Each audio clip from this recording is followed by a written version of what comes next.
Napatingin siya sa akin. Miggy, pagod na ako makipaglaban sa mga multo ng nakaraan mo. Pinunasan ko ang luha ko. Gusto ko lang naman ng isang bagong simula.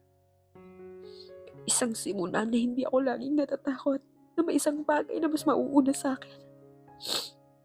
Isang simula na hindi ako kailangan magtanong kung sapat ba ako. Tahimik si Mickey. At sa unang pagkakataon, kahit nasa magkaibang bansa kami, ramdam ko ang bigat ng pagitan namin.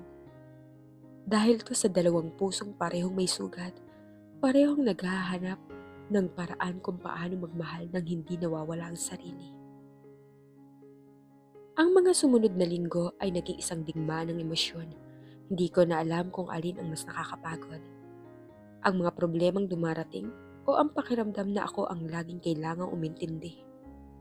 Pinadala ni Miggy kay Amanda ang isang kontrata. Isang legal na kasunduan para sa sustento ni Pia. Hindi para manumbat. Hindi ito dahil gusto niyang itapon ang responsibilidad. Ang gusto lang ni Miggy magkaroon ng malinaw na hangganan. Gusto niyang matutong hatiin ang bigat na matagal niyang pasang mag-isa. Gusto niyang sabihin kay Amanda na hindi niya kailangang harapin ng lahat ng siya lamang. Dahil kung tutuusin, hindi naman dapat siya kasali dito. At higit sa lahat, gusto niyang ipaalala na may isang ina na kailangan ding kampanan ang kanyang bahagi. Habang hinihintay namin ang sagot ni Amanda, tahimik lang ako sa video call.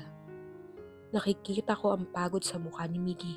Yung pagod ng taong gustong gawin ang tama pero palaging natatakot na may masaktan. Makalipas ang ilang araw, dumating ang sagot.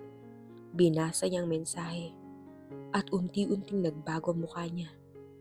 Ano? Anong sabi niya? Hindi siya agad sumagot. Ashley, anong sinabi niya? Inikot niya ang screen papunta sa akin at doon ko nabasa. 5K, fixed monthly. Take it or leave it. Nanahimik ako. Hindi ko alam kung matatawa ako o masasaktan. Yun lang? Hindi sumagot si Miggy. Yun lang yung sagot niya? Ashley, Miggy, after everything. Huminga ako ng malalim. Hindi ko sinasabing wala siyang pinagdadaanan, Miggy.